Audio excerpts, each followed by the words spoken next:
Hello बच्चों, कैसे हैं आप सब। आज हम पढ़ने वाले हैं क्लास 3 का हिंदी चैप्टर 9 कब आऊं। तो चलिए हम अपना चैप्टर स्टार्ट करते हैं। अवंती ने एक छोटी सी रंगाई की दुकान खोली और गांव वासियों के लिए कपड़ा रंगना शुरू कर दिया। सब लोग उसकी रंगाई की प्रशंसा करने लगे। धीरे धीरे उसकी दुकान चल निकली। अवंती की प्रशंसा सुनकर एक सेठ को बहुत ईर्ष्या महसूस होने लगी। एक अवंती नाम का लड़का था जो एक रंगाई की दुकान खोला हुआ था और गांव वालों के कपड़ों की रंगाई करता था। उस गांव में एक सेठ रहता था और जब इसकी तारीफ सुना, प्रशंसा सुना तो उसको ईर्ष्या होने लगी, उसको जलन होने लगी। तो देखिए आगे क्या हुआ। अवंती को परेशान करने के लिए वह सेठ कपड़े का एक टुकड़ा लेकर अवंती के दुकान में जा पहुंचा। दरवाजे के अंदर घुसते ही सेठ बुलंद आवाज में बोला, अवंती, जरा यह कपड़ा तो अच्छी तरह से रंग दो। मैं देखना चाहता हूँ तुम्हारा हुनर कैसा है। तुम्हारी काफी तारीफ सुनी थी, इसलिए आया हूँ। क्या हुआ कि अवंती को परेशान करने के लिए सेठ एक कपड़े का टुकड़ा लिया और उसके दुकान पे पहुंच गया और पहुंच के उससे बोला कि थोड़ा तुम इस कपड़े का अच्छी तरह से रंगाई कर दो, मैं तुम्हारा हुनर देखना चाहता हूँ। काफी तारीफ सुनी थी, इसलिए आया हूँ, ठीक है। तो अवंती सेठ जी से पूछा, सेठ जी, इस कपड़े को आप किस रंग में रंगवाना चाहते हैं। सेठ ने कहा, रंग रंग के बारे में मेरी कोई खास पसंद तो है नहीं, पर मुझे हरा, पीला, सफेद, लाल, नारंगी, नीला, आसमानी, काला और बैंगनी रंग कतई अच्छे नहीं लगते। समझे कि नहीं।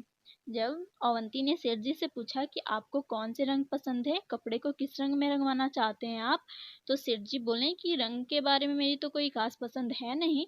लेकिन उन्होंने क्या किया, सारे रंगों के नाम ले लिए और बोले कि ये रंग तो मुझे कतई पसंद नहीं है, बिल्कुल भी पसंद नहीं है। अब देखिए आगे क्या हुआ। अवंती ने जवाब दिया, समझ गया हूँ, अच्छी तरह समझ गया हूँ। मैं जरूर आपकी पसंद की रंगाई कर दूंगा। और अवंती भी समझ गया था और बोला कि हाँ, मैं समझ गया, बिल्कुल मैं बिल्कुल आपके पसंद के रंग में ही रंगूंगा कपड़े को।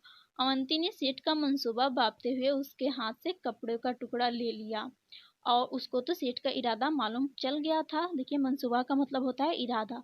तो सेठ का मंसूबा मतलब इरादा उसको पता चल गया था, इसलिए वो ले लिया और बोला, हाँ समझ गया हूँ, बिल्कुल आपके पसंद के रंग में रंगाई होगी।